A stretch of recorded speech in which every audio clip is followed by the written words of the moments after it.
If I have a question. Well, if you have a question, you ask me. That's usually what happens, yeah. Welcome to Bitcoin Basics with your hosts Faris and Gordon. Visit bitcoinbasics.help if you need help buying and securing your Bitcoin. Hello, everyone. Welcome to another episode of the Bitcoin Basics podcast. I am Faris, here again with Gordon. Today is the 14th of April. The price of Bitcoin is 41,135. The block height is 731,759. And we have the pleasure of doing another listener-driven question. So today's question, Gordon, I believe is from Amelia, one of our regular listeners. Is that correct? Hi, everyone. Gordon here. Apologies for the annoying audio in this recording. I'm not sure what was going on with my microphone, but yeah, I'll have it fixed by next time. But hopefully you can listen past that and still enjoy the episode. It sure is. I'll play it in a second. But if you have a question, Faris, what do they do? If I have a question. Well, if you have a question, you ask me. That's usually what happens, yeah. What do other people do if they want their question answered on this podcast? Yeah, so as Amelia has done and several other listeners do, please go to bitcoinbasics.help and you'll see a microphone for a logo of a microphone there, and click on it and you can record a question. If you're uncomfortable having your voice played on air, just email it to us and we can answer any questions on air. And also, if you have any Bitcoin related queries, we do run a help desk. So this is where Gordon or myself will sit down with you in a Zoom session and we can help you do things like moving your Bitcoins from an exchange into a cold storage device, anything like that that is Bitcoin related. We're there to help. Absolutely. Don't email us. Click that red button and record a question. So here's Amelia's question. A quick question. I would be most grateful for your answer. I currently use HODL and usually depend on fast payments or Bankwire or PayPal, but a lot of the users are reluctant to use those payment rails. So they were talking about TransferWise or Zoom, and I just didn't know which ones are most secure or safe, so would be really appreciate your insight into which online payment system you would recommend somebody like me who is a rookie to use on HODL. Thank you very much. Bye. Great. Thanks, Amelia. Great practical question. She mentioned something called HODL. Is that a typo? What the hell is that, Faris? So HODL is probably was a typo that originally came out years ago when someone was talking about Bitcoin. And the belief was they meant to type hold your Bitcoin and they wrote HODL your Bitcoin. Excuse me. And that just became an acronym for hold on for dear life because of the volatility with Bitcoin price. But HODL is a peer-to-peer exchange. So if you were to buy your Bitcoins from Binance, Bitstamp, Swan Bitcoin, anywhere else, you have to upload proof of identity, proof of address, and proof of residency, basically, because it's like opening a bank account. They're regulated, so they just need to know who you are. HODL works differently. You can go to HODL, and essentially you can buy Bitcoin directly from someone else. It does make the payment solutions a bit more tricky because there's other options. The options for payment are dependent on the person. So I think this is Gordon. You can go into a lot more detail as to why would someone use HODL instead of a listed exchange or a regulated exchange. Sorry. HODL is kind of like an eBay. You have buyers and sellers, individual buyers and sellers, but instead of a third party sort of thing like eBay, you don't need to register yourself. So the things that we recommend are HODL. We recommend something called BISC, BISQ.network. That's a little bit more technical and something you have to download. But the advantage of these, what are called peer-to-peer exchanges, you don't need to KYC yourself. And a lot of people, like me, use the KYC in a verb. It stands for Know Your Customer, which just literally means you have to give your passport and take a selfie with your ID and all that kind of stuff. So the advantage of HODL HODL is you register yourself, email address, password, or whatnot. You don't need to provide KYC information.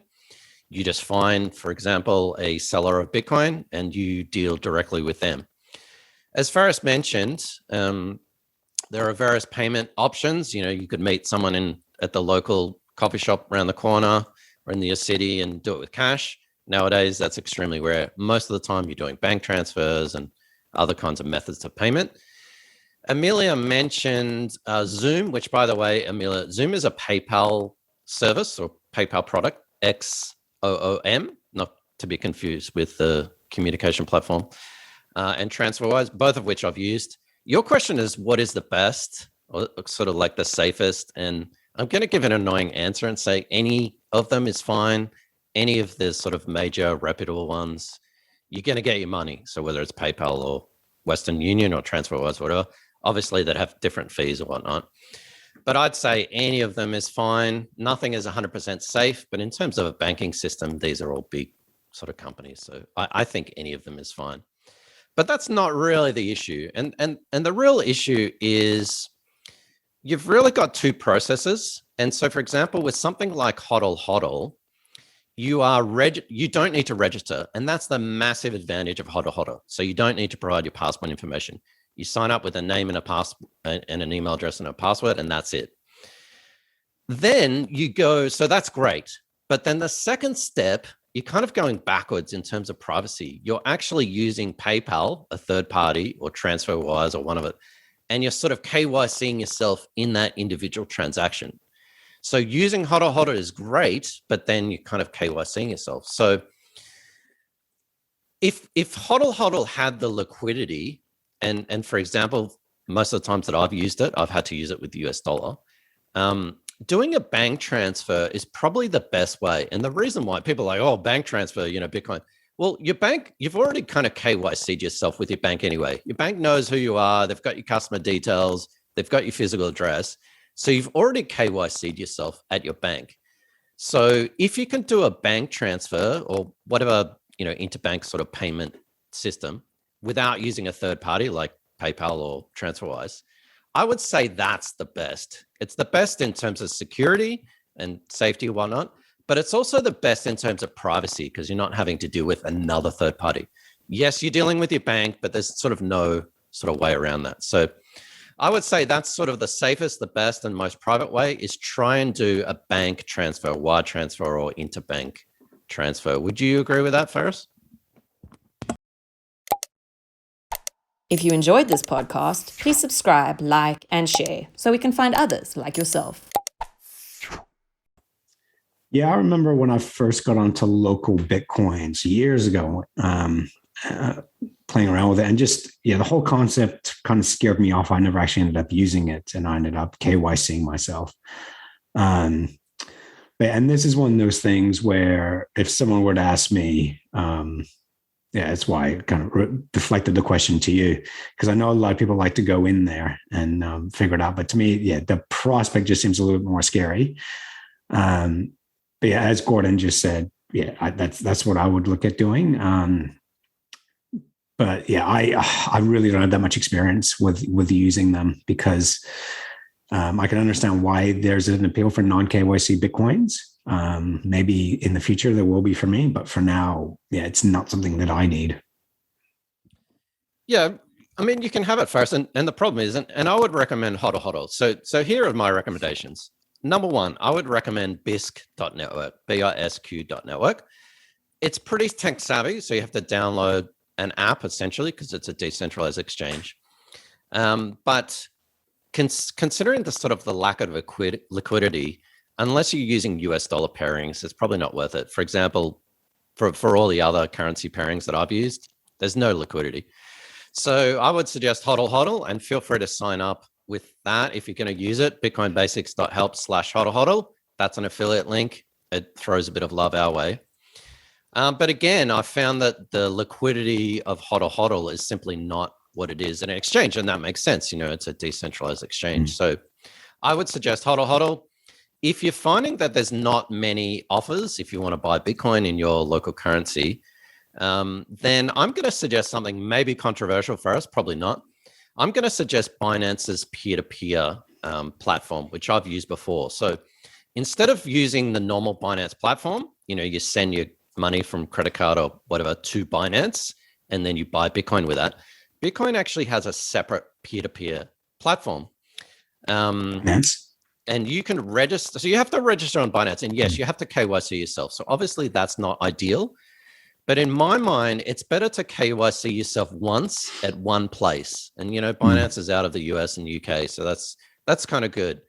But then once you've KYC'd yourself at Binance, then you enter their peer-to-peer marketplace. And that simply is bank transfers or whatever.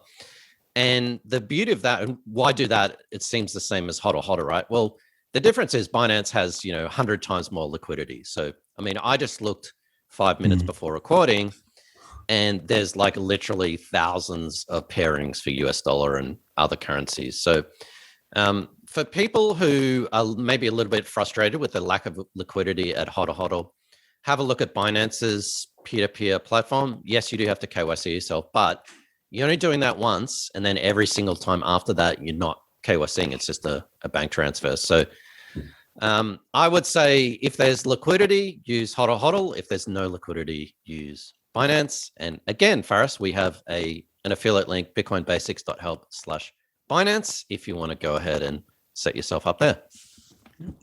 Cool.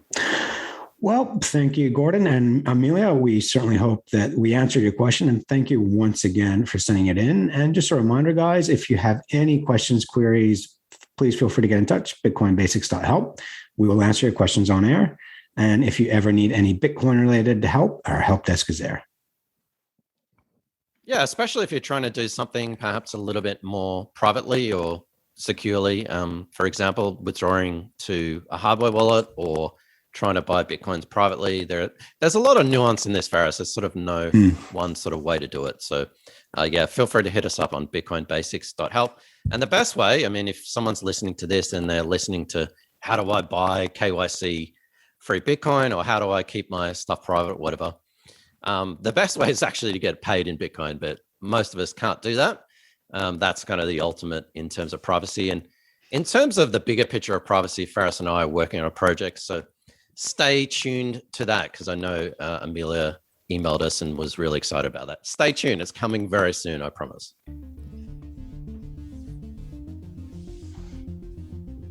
You sign off? Cool. Did you sign off? Yeah. No, we're good. Thanks for watching or listening. If you enjoyed this podcast, please like, subscribe, and share so we can spread this educational content to others like yourself. Visit bitcoinbasics.help. Disclaimer. Any content provided by CoinCompass is for educational and informational purposes only and is not investment, legal, tax, or any other professional advice. A qualified professional should be consulted before making any financial decisions. CoinCompass will at times recommend certain products, services, and technologies, but these are opinions based upon our own or podcast guests' experience and not endorsements. We take no liability for out-of-date or inaccurate information, software bugs, manufacturing errors, technology misuse, or issues involving third parties. Visit coincompass.com for more information and please contact us.